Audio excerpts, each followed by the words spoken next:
تو 3 ملکوں میں فلم آئی تھی، دبئی، امریکہ اور پاکستان. اور پاکستان کا ایسا کوئی کونا نہیں چھوڑا، کیونکہ میں ایک پازیٹیو امیج پورٹرے کر رہی تھی نا کہ یہ پاکستان ہے ہمارا. تو ہر وہ چیز پاکستان ٹورزم ڈیولپمنٹ والوں کی میں مشکور ہوں. انہوں نے ایسی جگہوں پہ مجھے ایکسیس دی کہ لادراوڑ، یہ مری کی ٹرین اور پتریاٹا، جہاں پہ عام فلم انڈسٹری کو اجازت نہیں ہوتی. تو اور پاکستان کی ویسے بھی میں پہلی پڑھی لکھی ہیروئن اور پروڈیوسر کہہ لیں آپ تھی، تو مجھے ہر بندے نے بہت انکریجمنٹ دی. لیکن جب میں پریکٹیکل لائف میں آئی، فلم کی ریلیز ہوئی، تو یہاں پہ تو بہت مجھے مونوپلی کا سامنا کرنا پڑا. مجھے پتہ لگا کہ انڈیپینڈنٹ فلم پروڈیوسر بیچارے چلا رہے ہیں کہ ہماری فلمیں نہیں لگ پاتی، یا ان کے ساتھ وہ انصاف نہیں ہوتا، سنیما والے نہیں کرتے جو کرنا چاہیے دوسری ہالی ووڈ کی یا دوسری موویز کی. تو میں تقریباً 2 سال بہت لڑی، بہت زیادہ لڑی کمپٹیشن کمیشن میں، ڈی جی ٹریڈ کے پاس، اور الحمدللہ اپنی کوششوں میں کامیاب ہوئی. یہ میری ہی کوششوں کا نتیجہ ہے کہ فلم انڈسٹری پھر سے سروائیول ہوا ہے اس کا.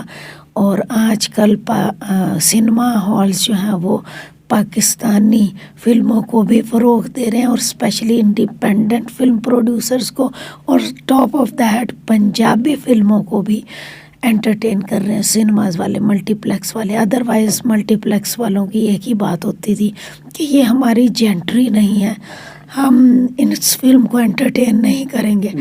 لیکن میری کوششوں کے نتیجے میں کمپٹیشن کمیشن کا تھینک فل، ڈی جی ٹریڈ کا تھینک فل کہ انہوں نے سنیماز پر دباؤ ڈالا، انہیں فائنس کیے کہ آپ جو ہے یہ پاکستانی فلم لگائیں گے. جی میڈم، جیسا کہ اب آپ ایک باقاعدہ رجسٹرڈ فلم پروڈیوسرز بھی ہیں، اور ہماری جو پاکستان فلم پروڈیوسر ایسوسی ایشن ہے اس کی ایک معزز ممبر بھی ہیں، تو اب آپ یہ بھی جانتی ہیں کہ 8 فروری کو ملک میں الیکشن ہو رہے ہیں، نئی گورنمنٹ آنے والی ہے. تو آپ وفاقی حکومت سے فلم انڈسٹری کے حوالے سے کیا توقعات رکھتی ہیں، اور کیا کوئی سجیشن دینا چاہتی ہیں، کوئی ایسی تجاویز جن کے نتیجے میں ہماری جو یہ فلم انڈسٹری مزید گروتھ کرے، اور اس میں جو آپ جیسے پروڈیوسرز ہیں ان کی مزید اسپیس بنے، اور وہ انویسٹمنٹ کر کے ذہنی طور پر بھی مطمئن ہو جائیں کہ جی واقعی یہ میرا سرمایہ کہیں ضائع نہیں ہوگا، اور مجھے عزت بھی ملے گی اور کچھ نہ کچھ پروفٹ بھی ملے گا. لیکن جیسے ہم زندہ نہیں رہ سکتے نا ہوا پانی کے بغیر، اسی طریقے سے ہم انٹرٹینمنٹ کے بغیر بھی زندہ نہیں رہ سکتے. اور فارچونیٹلی ہم بچپن سے پیدا ہوئے ہیں، بچپن میں پیپر ہوتے تھے تو ایک ہی انٹرٹینمنٹ ہوتی تھی، فلم دکھا دو جی سنیما میں لے جا کے، چاہے سلطان راہی صاحب کی ہو، چاہے ہمیں سمجھ آئے نہ آئے، کوئی بھی فلم ہو، کسی بھی ٹاپک پہ ہو. اور اتنی اچھی اچھی فلمز بنتی تھی، حیدر علی کے نام سے بنتی تھی. یعنی کہ اس وقت جب سنیما میں جانا معیوب سمجھا جاتا تھا، ہماری بسیں بھر بھر کے جاتی تھی ہماری طالبات کی. تو یہ تو ہو نہیں سکتا کہ ہم اس انڈسٹری کو نکال دیں. ابھی میں جب اپنی پریس کانفرنس میں کل تھی تو ایک پروڈیوسر صاحب نے کہا کہ میڈم آپ کی کوششوں کا کیا فائدہ ہوا، فلم انڈسٹری تو ختم ہو گئی. میں ان سے پوچھتی ہوں کہاں ختم ہوئی ہے؟ ابھی بھی ہمیں انٹرٹینمنٹ کے لیے ہفتے میں 1 دفعہ فلم ضرور دیکھی جاتی ہے. کوئی نئی فلم ہو، ابھی بھی ہمارا جنون ہے جو کچھ مرضی کا ہے. میرا تو کم سے کم جنون ہے، حالانکہ میں ورلڈ ٹریولر ہوں، ہر ملک کی فلم دیکھتی ہوں، ہر اس میں شعبے میں ان ہوتی ہوں. تو آج بھی امریکہ میں حالانکہ اتنی اسٹریمنگ سروسز ہیں، لائک نیٹ فلکس آ گئی، ہولو آ گئی، لیکن ان کے یعنی آپ گھر بیٹھے ٹی وی دیکھ سکتے ہیں، آپ پیسے دیں کوئی فلم آپ کے گھر بیٹھے آ جائے گی. لیکن پھر بھی سارے سنیماز میں فلم لگتی ہیں، لوگ جاتے ہیں. اور سنیماز والے منگل والے دن وہاں امریکہ میں ہاف ٹکٹ رکھتے ہیں ان لوگوں کے لیے جو افورڈ نہیں کر سکتے.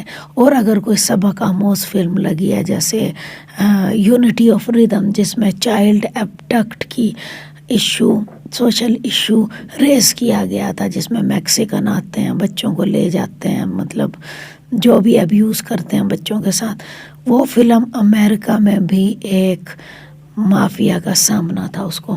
اور لیکن اس کو میں آپ کو انٹرسٹنگ بات بتاتی ہوں کہ ہر اس بندے نے سپانسر کی ہوئی تھی. ایک جیسے میں گئی ہوں دیکھنے, میں نے آگے سے اس فلم کو دیکھی, فلم فری ہے سنیما میں, لیکن میں نے سپانسر کیا ہے 20 روپے کہ اگلے 10 بندوں کو میری طرف سے فری دکھا دو, یعنی میں نے ٹکٹ دیا اس کا.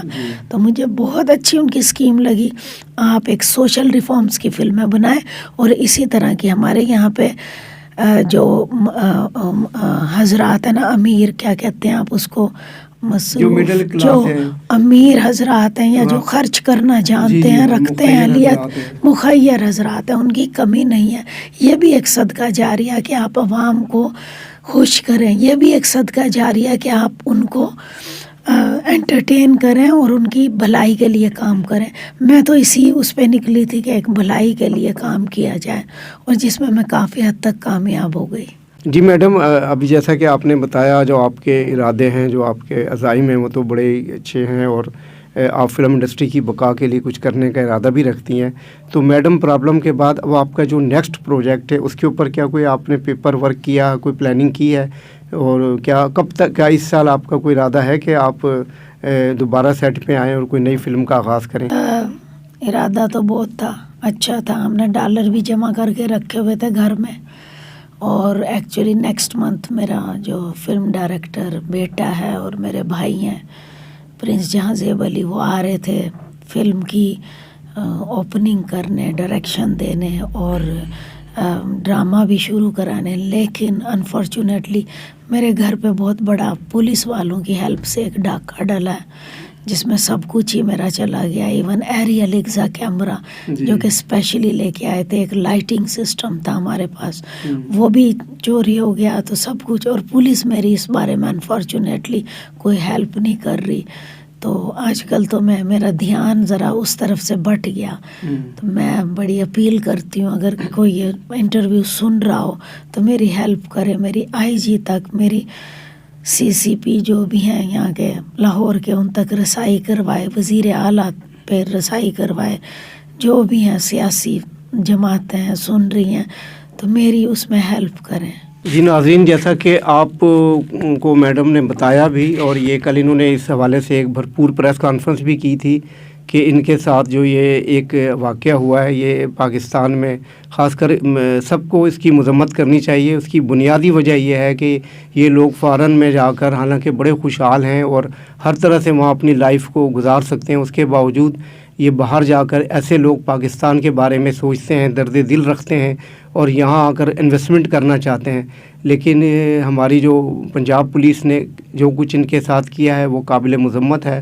اور میں بھی اس حوالے سے یہی کہوں گا کہ وزیر اعلیٰ پنجاب محسن نقوی صاحب, IG پنجاب, CCPO اور جتنے بھی اعلیٰ پولیس افسران ہیں اور دیگر قانون نافذ کرنے والے اداروں کے اہلکار ہیں, عہدیداران ہیں, ان کو چاہیے کہ یہ میڈم رفعت المنتہا صاحبہ کی جو ہے ڈکیتی جو ہوئی ہے, جو ایک ان کو پریشانی ہوئی ہے, اس کا ازالہ کریں, تاکہ یہ لوگ نہ صرف پاکستان کے لیے سوچیں, یہاں رہیں, اور اپنے آنے والی نسلوں کے لیے بھی کوئی بہتر یہ پلاننگ کر کے دیں ہمیں.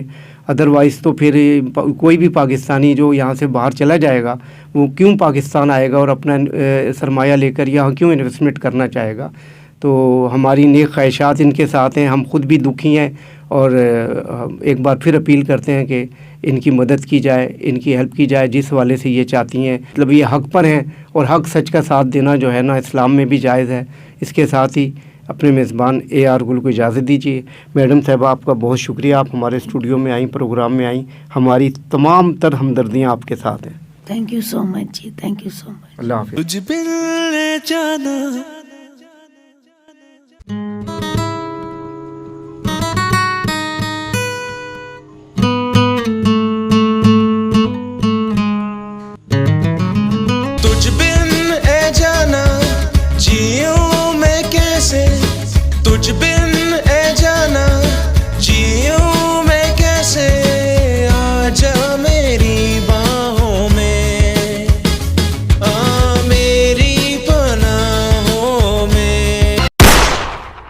چشم بدو